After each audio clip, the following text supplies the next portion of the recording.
Bhagavataha Datadu Lokana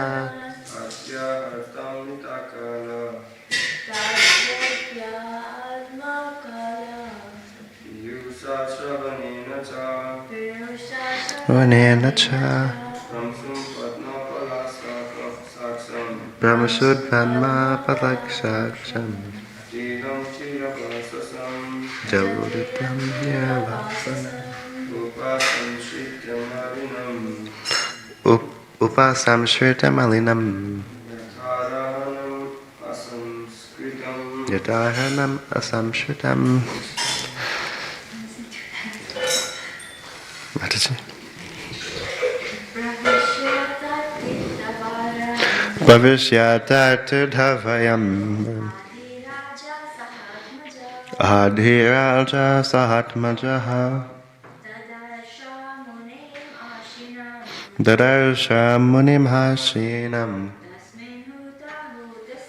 Tasmin huta hutasanam Vidyotam hanam papusa Tapasyu jachiram Natikshamam bhagavata Snigra pandava lokana Dadva amitakala Pivusha shravanhena cha Brahmashud padma palakshaksham Jatilam chiravasasam Upasamsritamalinam Yatharhanam asamshritam kriyam. Word by word now. Pravishya, entering. Tat, that. Tirthavaram, best of sacred places. Adirajaha, the first monarch. Swayambhuva Manu. Saha Atmaja, along with his daughter. Dadharsha, so Munim, the sage. Ashinam, sitting. Tasmin, in the heritage. Huta, being offered oblations. Huta asanam, the sacred fire. Vidyotamanam, shining brilliantly. Vapusa, by his body. Tapasi, in penance. Ugra, terribly. Yuja, engaged in yoga. Chiram, for a long time. Na, not. Atikshamam, very emaciated. Bhagavataha, of the Lord. Snigdha, affectionate. Apanga, sidelong. Avalokanat, from the glance. Tat, of him. Vyahrita, from the words. Amritakala, moon-like. Piyusha, the nectar. Shravanena, by hearing. Cha, and. Brahmshum, tall. Padma, lotus flower. Palasa, petal. Aksham, eyes. Jalitam, matted locks. Tiravasanam, rasasam, having rags for clothes.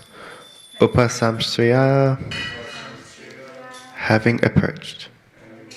malinam, soiled, yata, like, aharanam, gem, asamshikam, mikutam, unpolished.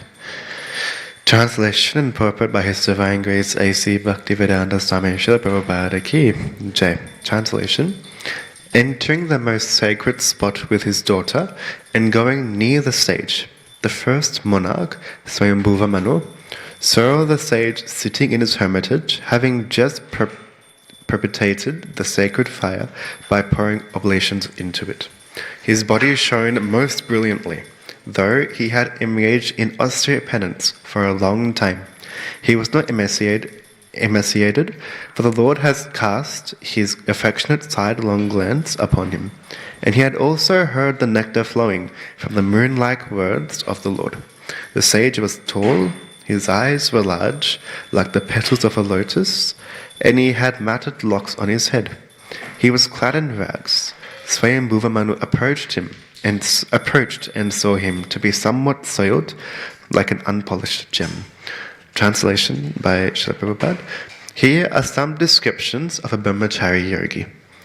In the morning, the first duty of a Brahmachari seeking spiritual elevation is Sutta Hutasana, to offer sacrificial oblations to the Supreme Lord. Those engaged in Brahmacharya cannot sleep until 7 or 9 o'clock in the morning. They must rise early in the morning, at least 1.5 hours before the sun rises, and offer oblations, or, in this age, they must chant the holy name of the Lord, Hare Krishna. As referred to by Lord Chaitanya, Kalo nasti eva gete anyata.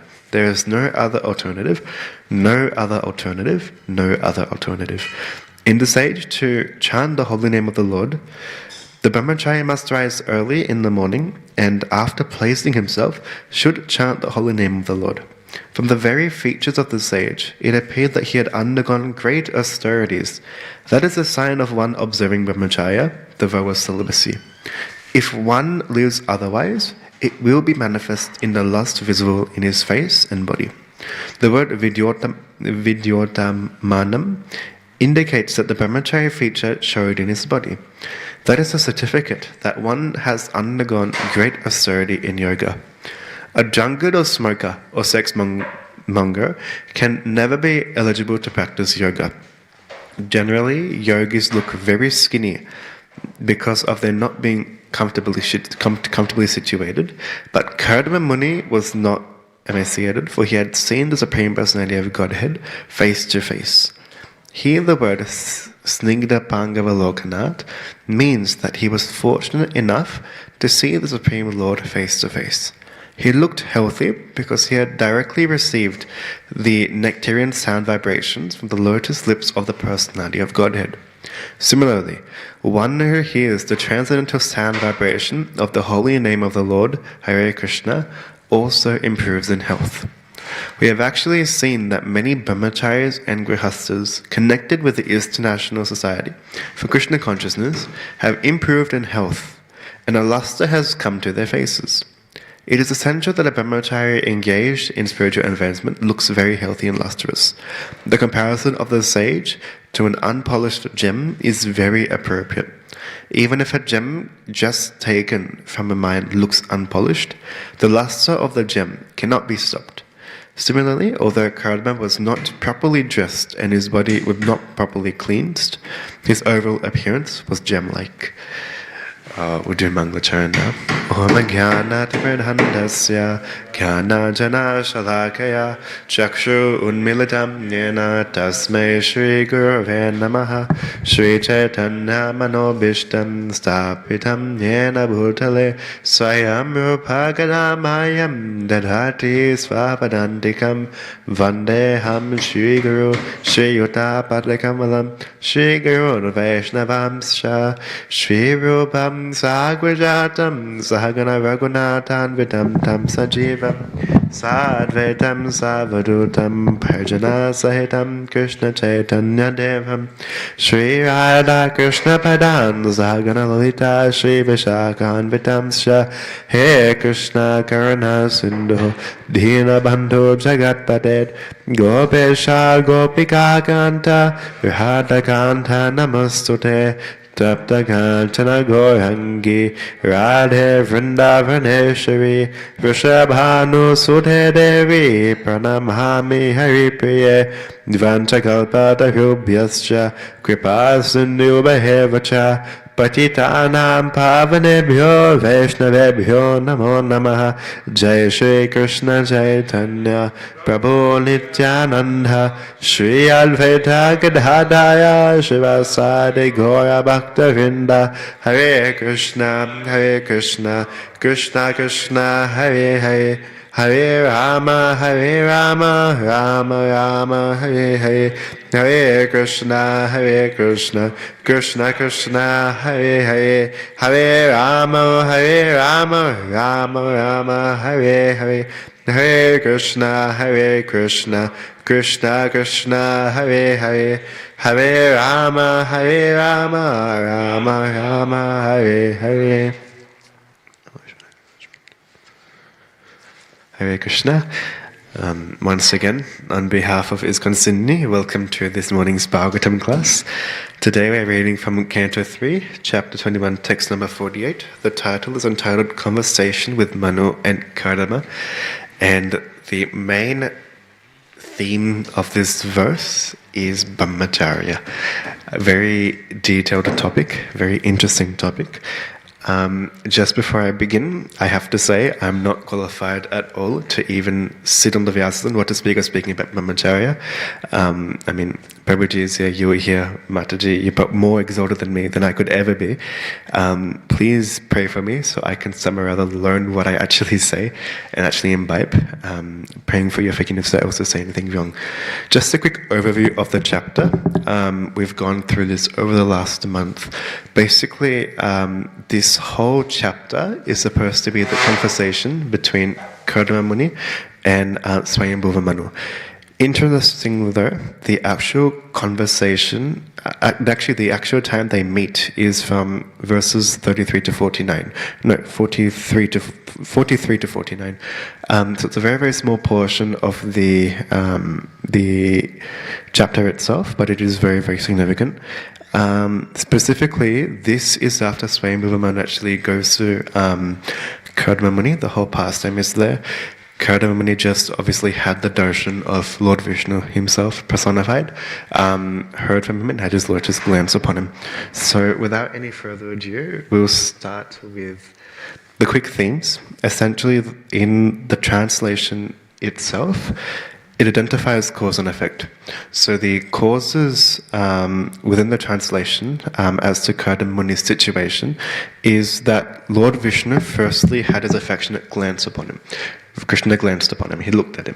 Secondly is that Lord Vishnu said lotus words from his moon-like mouth that entered the ears and consequently the heart of Kardama Manu. That was the second cause. Interestingly though, in the purport, Prabhupada brings a third cause there. That cause is Brahmacharya Yoga. So we can see that it is very, very significant that he was practicing Brahmacharya associated with Krishna consciousness as well. The effects, as we can see in the translation, are firstly the place that Kardama Muni was, that place is described as Tirthavaram. Tirthavaram essentially means the best of sacred places. So because Kardama Muni was there, that place became like a transcendental place, like a place of pilgrimage. And in the translation as well, there are certain bodily descriptions as well. When a person, goes through the process of Brahmacharya combined with Krishna consciousness, there are certain things that happen. That just a transformation of the body itself, which Prabhupada describes as proof of someone's Brahmacharya practice. Firstly, the body of Kardama Muni was shining. He didn't look emaciated despite all those years of tapasya. Normally, if we do something like small laborer's work, we look completely exhausted. Karadamani went through years and years of tapasya, but he didn't look emaciated. He had big lotus eyes, and finally, he looked like a soiled gem. Soiled gem is a very interesting metaphor that is given, simile that is given here. Essentially, even if a gem is unpolished, you can tell it's a gem, and it still has value to it. Even though if it doesn't keep itself up, it is still seen to be very valuable. So, keeping that in mind, the structure of the class today, we have just under half an hour, so I'll try and go through this as quickly as possible.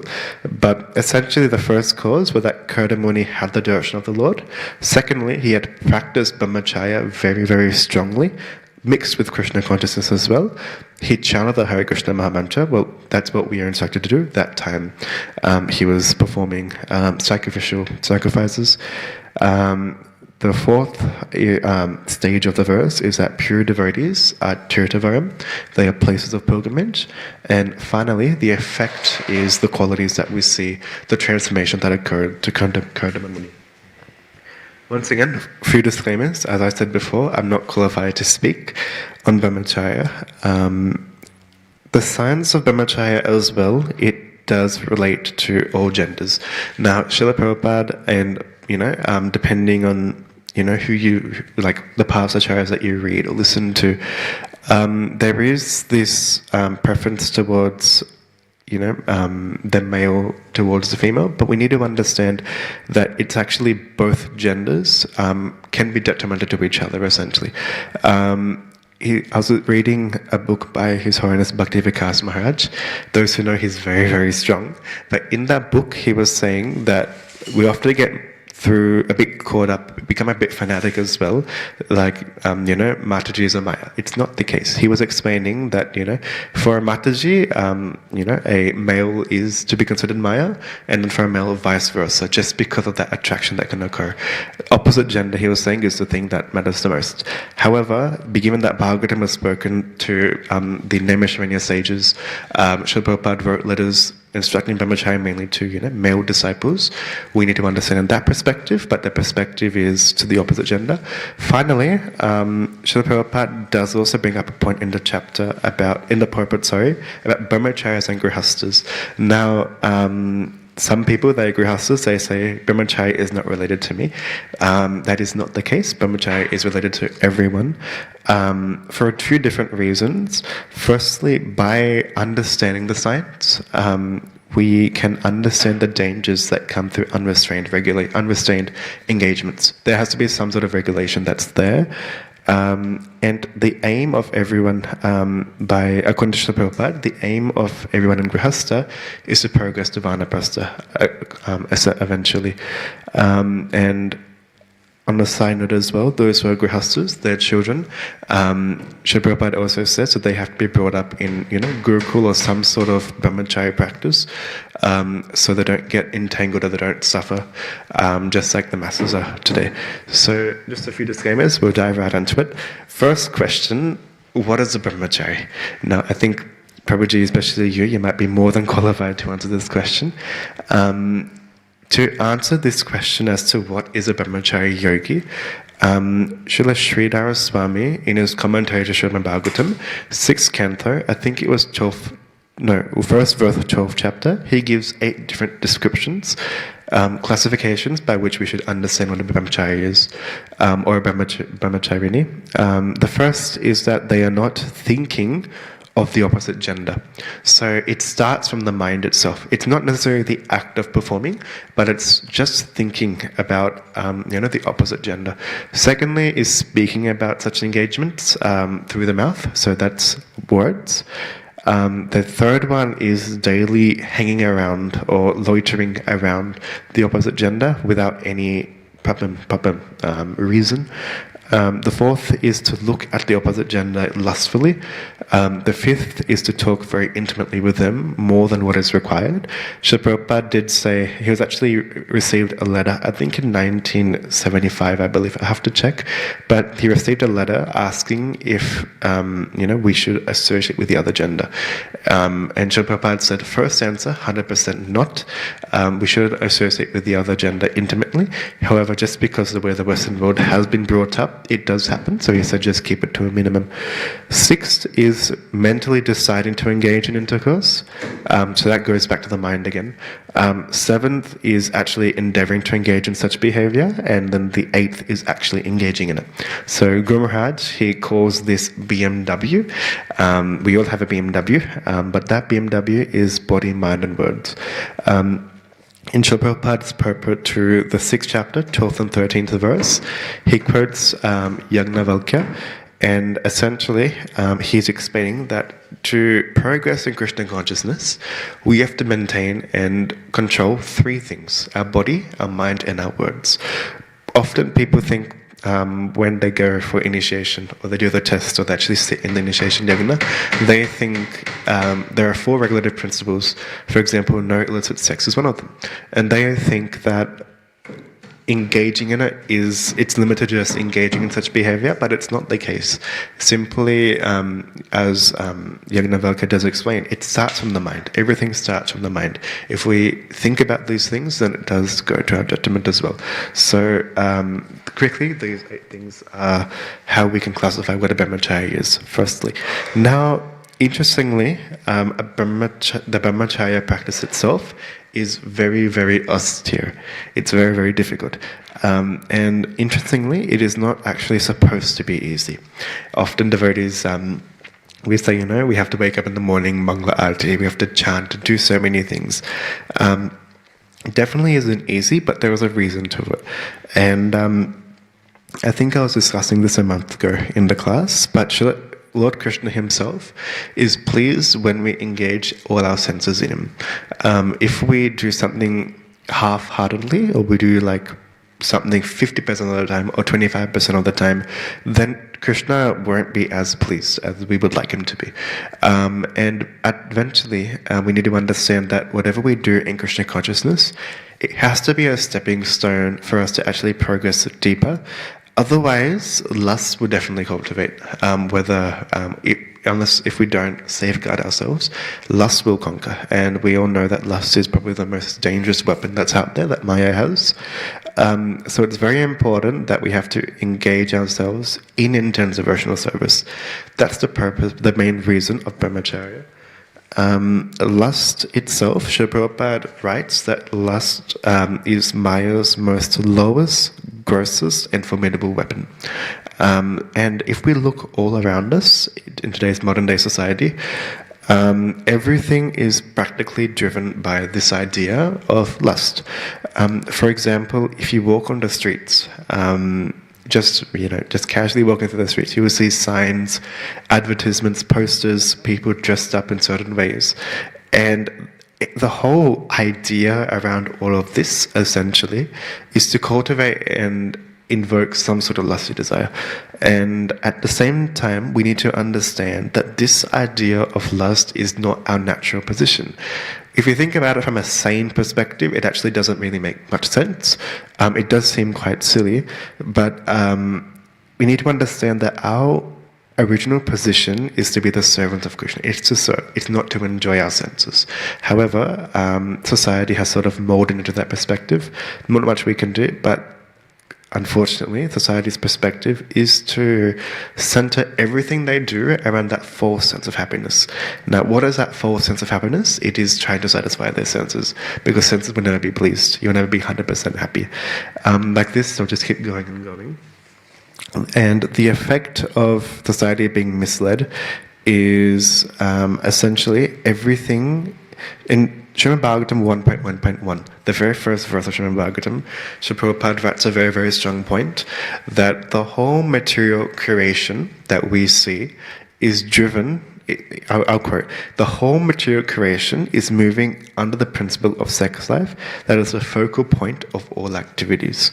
So we can see that we've degraded quite a bit compared to Sattva Yuga. Everyone is now this is essentially the central, most important part of everyone's lives.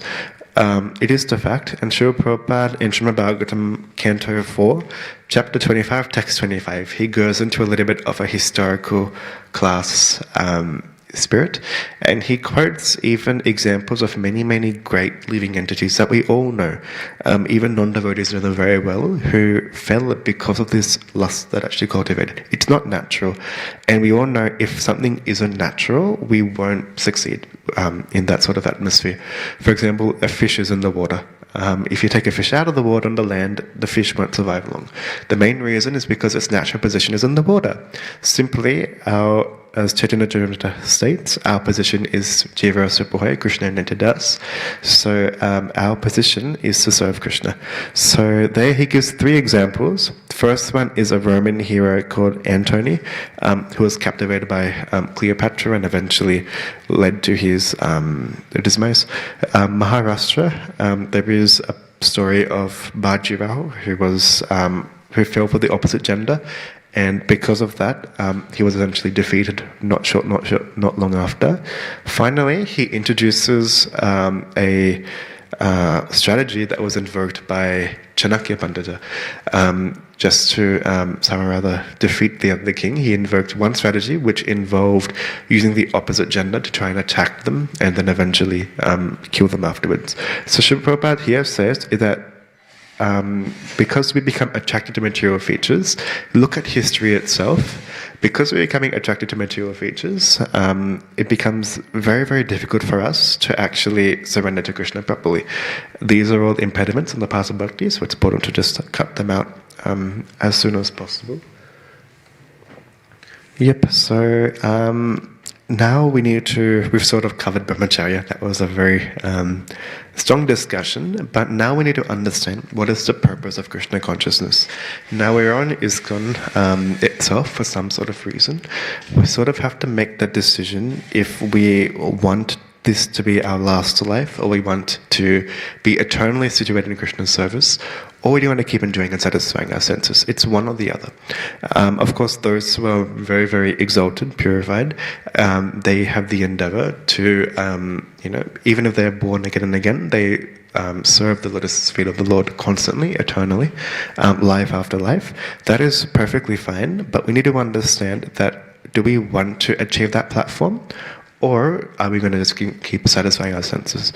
In ISKCON itself, it's very important to keep this in mind. And Srila Prabhupada has given us all the facility we need. The choice is ours. There is absolutely no shortage of what we have with us today. Srila Prabhupada, as you know, worked tirelessly. He incorporated ISKCON. He created a society of devotees. He wrote so many books. I don't know if I can name any other writer who's written that many books that Srila Prabhupada has written. So Srila Prabhupada has worked very tirelessly for our benefit, but our choice is either we should overcome our senses, the idea of sense gratification, or just keep going into it, and then there's no chance of progressing further afterwards. In the purport, yes, I've covered a quick introduction of Brahmacharya. In the purport, Srila Prabhupada describes what Brahmacharya actually is. Now, it is a very, very intense routine. It starts, Srila Prabhupada says, by rising at least 1.5 hours before the sun rises, very, very early, during Brahma Muhurta time, performing the Yoga Dharma, which in today's day and age is chanting the holy name, and constantly remaining celibate, and being constantly engaged in some sort of devotional service. Now, Kali Yuga, obviously, the process is to chant the Mahamantra. I'll go into this a bit later. But essentially, the best way to remain constantly engaged in devotional service is by getting rid of all our desires. Getting rid of the ideal sense gratification makes us more situated towards Krishna consciousness. So Bhakti Vikas Maharaj His Holiness Bhakti Vikas Maharaj, he was saying that the best way to be constantly engaged in devotional service is through Brahmacharya. He was saying that commonly, we have this idea, and it's true that Grihastha is very safe. Brahmacharya can be a bit dangerous if you do turn the other direction. But he was saying that Brahmacharya is actually, in a different perspective, more safer. The reason is because if you are busy absorbing yourself in devotional service, you don't have any time to think about anything else. And it's true. You go to bed in the night, you wake up 3:30 in the morning, Mangala Aarti happens, you chant your 16 rounds, You listen to Bhagavatam class, and you just, the whole time is spent just towards Krishna service. Nothing can be better than that. So here we need to understand that we have to somehow or other self-control ourselves, which is the reason Brahmacharya is there. That's why Krishna Prabhupada brought this principle to Krishna consciousness. We need to essentially remain disciplined, obedient, and self-controlled. Okay. I'll just touch one more point before I go to the next stage. I was listening to a class by Guru Maharaj, and he was saying that the whole temple schedule that we have with us today is centered around this one principle. That principle is to be constantly engaged in Krishna service. For example, he was saying that when he first came to Krishna consciousness in 1972, there he was saying that in the morning they'll have Mangala Aarti, morning they'll have Srimad Bhagavatam class, in the noon, 12 o'clock, 1 o'clock time period, they would read from the Chaitanya Charitamrita, and then in the evening, in the evening after, just before Darshanati, they would have they will read Krishna book. And then after the arati happens, and they'll do song class where they'll sing bhajans. So he was explaining that the whole purpose of everything is simply to constantly think about Krishna. That's why we have our temple schedule today. Sometimes new devotees, they ask, why do we have so many aratis? The aratis, yes, it is simply as Krishna, but it's also that we become absorbed in actually serving Krishna. That is the most important takeaway.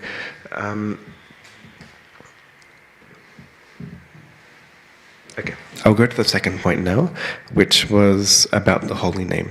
So in the purport, Srila Prabhupada talks about how we should be constantly absorbed in chanting the Hare Krishna Mahamantra. And we need to understand that the Yuga Dharma of this age is, of course, Kadamuni performed sacrificial sacrifices, but the Yuga Dharma for this age is chanting the Mahamantra. We all know Srimad Bhagavatam Chapter 12, text 3, text number 52. There it goes through all of the Yuga Dharmas of each age. Kritaya Dayato Vishnu. Firstly, in Seta Yuga, by meditating on the lotus feet of the Lord, that was what would please Krishna at that time. In Treta Yuga, it was by performing sacrifices, similar to what Kadamuni is doing now. Dwapara Yuga was all about serving the Lord's lotus feet through Archa Vigraha. And finally, in Kali Yuga, all of these can be obtained in Kali Yuga simply by chanting the Mahamantra. It's a very, very strong statement. There is, the fruits that can be obtained from, doing so many years of tapasya, austerity, meditating on Vishnu, sacrificial fires, even deity worship in Dwapara Yuga can be obtained simply by chanting the Hare Krishna Mahamantra. But the important thing is it has to be constant. It can't be a one-off thing. I was listening to a class by His Holiness Rompara Maharaj, and he was putting a lot of emphasis on, I think, a Bhagavad Gita verse in chapter 9, Mamanabhavaman Bhakto. He was saying, it's always engage your mind. It's not engage your mind. It's always engage your mind. And he was saying that we have to constantly engage our mind in Krishna, in the holy name. Otherwise, we never know when Maya can come and strike. Sometimes we don't even notice it. So it's always very important to always try and just focus on the holy name. Second very interesting point is in the verse before, in Canto 12, Chapter 3, text number 51, Kalaya Dosha Nidaya Rajan Asiheko Mahanguna Kirtana Deva Krishnasya Mukta Sangha Parambajet. In Canto 12, here Shukadeva Goswami says, Kalaya Dosha Nidaya Rajan. So Kalaya is obviously the age of Kali. Dosha Nidaya. So it's a whole ocean of faults. Imagine having a whole ocean of faults. It's not very, very pleasant, but it's a fact. The Kali Yuga itself is an ocean of faults. Then he says, Astihi Eko Mahan Guna. So Astihi, there is certainly eka, there's only one way. There's not through, yoga, meditation, anything else. It's through one way, and that way is kirtanat eva krishnasya. By constantly chanting the holy name of the Lord, mukta sangha parambrajet. Mukta, as we know, is liberation. Mukta sangha is liberated from material bondage, and parambrajet is going to the transcendent spiritual kingdom. So this is why we chant our rounds every day, which is so we can transcend it to the spiritual platform. One final point before I go to the next stage. Srila Prabhupada frequently quotes the Vedic scriptures, and in one particular quote he was reciting a verse, Go koti danam grahasya kagasa. So he was explaining that even if one distributes 10 million cows in charity during an eclipse of the sun. So when the sun is in eclipse, if one distributes 10 million cows, to distribute one cow itself is such a big thing. 10 million cows, it's out of my mind. But it is very, very, does have a lot of benefits there. Then he said, living in that confluence of Ganga and Yamuna for millions of years. Our lifespan is 100 years, but to live in millions of years in Prayaga, where Ganga and Yamuna join together, that is also to be considered very, very auspicious. Our third line is if one gives a mountain of gold in sacrifice to the Brahmanas. So often we are very, very miserly, we give $1, $2 on donation, but to give a whole mountain of gold in sacrifice, that is not a very, very small thing. But he says that this verse then says, Govinda krite nasavam satam se. So here, even after doing all of this, he doesn't earn even 1/100th part of the merit derived from chanting Hare Krishna. Such a strong statement. By doing all of this that we've just gone through, just by chanting the Hare Krishna mantra, these don't even stand even 100th compared to chanting the holy name, which is very, very important. Now the question is, how does Brahmacharya and the holy name relate to each other? How does Krishna consciousness and Brahmacharya relate?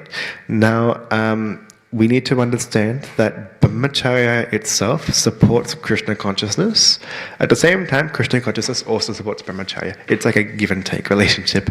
Brahmacharya supports Krishna consciousness supports Brahmacharya. In Srimad Bhagavatam 5.12.12, Srila Prabhupada says, one can realize the absolute truth simply by celibacy. The reason this is the case is because by being celibate, we sort of create a clean foundation for ourselves to actually progress in bhakti. At the same time, we need to understand that there are a lot of so-called yogis or mystics who try and also go through that process of brahmacharya. But Srila Prabhupada says that if we don't take to Krishna consciousness, it becomes very, very difficult. He gave an example in Canto 4 of Vishwamitra Muni. We know Vishwamitra Muni is he's very, very, we can take him as very, very brave, very, very strong. To be stronger than Vishwamitra Muni, I don't know if anyone can be more stronger than Vishwamitra Muni, to be frankly honest. But we all know that his tapasya was broken by Menaka. Indra sent Menaka, and later they had a son, Sakuntala. So Srila Prabhupada was trying to say that in the purport, in 4.24.12, he says, only a devotee can escape the lures of the illusionary energy. Even demigods and hellish beings cannot do this. So those who are hellish and those who are even demigods, they aren't able to overcome this idea of lust. At the same time, he's saying only a devotee can actually progress. So we can see it's the other way around. So now Krishna consciousness supports brahmacharya. To remain in brahmacharya, Krishna consciousness is very, very important. At the same time, though, we need to understand that we shouldn't be attached to brahmacharya.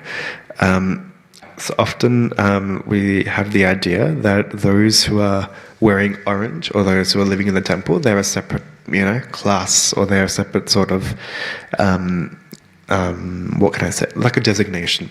But we need to be very careful when it comes to giving designations like this. Chaitanya Mahaprabhu has actually instructed us to not be attached to the process itself, but rather to the goal. An example, if we were to go, lose some weight, for example, we go on a dieting program to lose some weight. Is our goal to enjoy being on a diet? Or is our goal to essentially lose weight at the end? It's a very important question, but people often forget this. Our goal isn't to, be constantly lifting up weights or, dieting, or I don't know what everyone does, doing all that for as long as possible. That isn't the goal. The actual goal is to lose weight. In the same way, Chaitanya Mahaprabhu says that we need to focus on the goal, which is to actually please Krishna. Otherwise, the risk is that if we are attached to whatever position we have, then it becomes a designation. Now, Brahmacharya itself is a designation, but we need to learn from Chaitanya Mahaprabhu himself through his own example. In Chaitanya Charitamrita, Madhya Lila 13.80, he says that I am not a Brahmacharya, Grihastha, Vanaprastha, or even sannyasi. I'm only as the servant of Krishna. So Chaitanya Mahaprabhu is saying that if he's saying that he's not a brahmacharya, he's not a sannyasi, he's a servant of Krishna, what is our position? Our position isn't to be obsessed with the process, but rather the result. So to keep that perspective in mind, that is why brahmacharya is important when mixed with Krishna consciousness. Otherwise it becomes very, very difficult. Narada Panchavatra, Srila Prabhupada quotes this many, many times. He quotes Narada Muni, and Narada Muni says that pure devotional service means being freed from all material designations. I'll read it again. Pure devotional service means being freed from all material designations. If you want to become a pure devotee, make this our last life essentially in the suffering, then we have to be freed from all material designations. Now, of course, that may happen. At the same time, in Bhagavatam, I believe chapter 1, verse number 15, so 1.1 from 15, there it is mentioned that the brahmacharya process is very, very important if the actual aim is to please Krishna. Otherwise, there's no point for anything else. Our central aim is to please Krishna. So that was the cause. I think we have 3 minutes. I'll quickly go through the effects of brahmacharya. The first effect that we can see is that Karadama Muni, the place where he was situated in, it became Tirthavaram. Now, Tirthavaram, Srila Prabhupada has translated as best of sacred places. Now, this isn't the only place where Srila Prabhupada has said this, where the place where a devotee is, that's not the only place where he said that that place is a sacred place. We go to Srimad Bhagavatam, Canto 1, Chapter 1, verse number 15, where the translation is, O Sutta, those great sages who have completely taken shelter of the lotus feet of the Lord can at once sanctify those who come in touch with him, whereas the waters of the Ganges, can sanctify only after prolonged use. So I'll repeat the main important point. Essentially, those who have taken complete shelter of Krishna, simply by becoming in touch with them, one can become completely sanctified, whereas when it comes to the holy rivers, Ganga, Yamuna, Saraswati, Narmada, the list goes on. The waters of these rivers only sanctify after prolonged use. It's not you simply go dip in and then you're completely purified. That's not the case. It has to be a habit. You have to regularly bathe. Then you can expect some sort of effect to actually take place. So the Naimisaranya sages, they say that a pure devotee is even more powerful than the Ganga. And in the purport, Srila Prabhupada elaborates and says that by receiving the mercy of a pure devotee, essentially, one can become sanctified at once. So we need to try and hanker for that mercy of the pure devotees. As is mentioned in this verse, they are like Tirthavaram, they are the holy places. There's no need to go anywhere else. If we even go in Srimad Bhagavatam 1.13.10, this verse is so significant, it's even quoted in Chaitanya Charitamrita. Krishnadas Kaviraj Goswami, he quotes this verse in Chaitanya Charitamrita, and it's a verse by Yudhishthira Maharaj. Now, Yudhishthira Maharaj is, as we know, a incarnation of Yamaraj, who is a Mahajana, so we should obviously learn from this. And when he addresses Vidura, Yudhishthira Maharaj says, "My Lord, devotees like a good self are verily holy places personified. Because you carry the personality of Godhead within your heart, you turn all places into places of pilgrimage." So here we can understand that to go to some holy place, you do get some benefit, but where the pure devotees are, essentially, wherever they are, that place will become a holy place. I remember a pastime I was hearing from someone when it comes to the Sudama pastime. When Sudama arrived in Dwarka, then I'll conclude with this pastime, I think. But what happened was when Sudama went, Krishna received him. We know that he stayed for a few nights. Then he left. But what the acharyas say is that Lord Krishna didn't send him on a chariot. He said you can walk to the gate, from the palace to the gate. And Rukmini afterwards questioned, why did you send him to go by foot?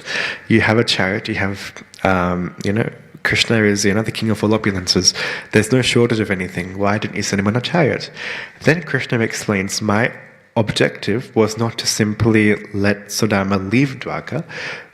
He said that the place where my devotees wear the lotus feet is, that place becomes a pilgrimage, similar to what Yudhishthira Maharaj was saying. So he said the objective was that Sudama would walk around Dwarka with his lotus feet, and thus the whole place would become purified. That Krishna himself is saying. Now, Krishna is the Supreme Personality of Godhead, but is teaching us that should be our attitude. When it comes to pure devotees, they sanctify everything. I think I am running out of time, so I will conclude here. Essentially, in summary, we explored that the main causes of Kardama Muni's situation was that he had the darshan of the Lord, he heard from the Lord, and he had his merciful glance upon him. He had practiced Brahmacharya very, very strongly. He followed what the Yoga Dharma was, of course now chanting the Hare Krishna Mahamantra constantly. Pure devotees are the place of pilgrimage, and finally, the effect is the qualities of Kardama Muni. I didn't get time to go through the qualities, but I think I'll leave it here. Hare Krishna, thank you very, very much for listening, tolerating me. I'm not the most qualified person to speak on the subject matter, but thank you very, very much for listening. Did you have any questions, or I think it's 8:45. Any questions? No? Okay, if there are questions, it means that what I said made sense. If there's no questions, it means it didn't make any sense. But on that note, I think I'll conclude here. Please forgive me if I said anything offensive. Please pray so I can some other endeavor in my own pursuit as well. Hare Krishna. Gantrajama Bhagda Mahaprana ki, Jai Shri Prabhupada ki, Nitai Gaura Brahmanande. Prabhupada ki and Jai.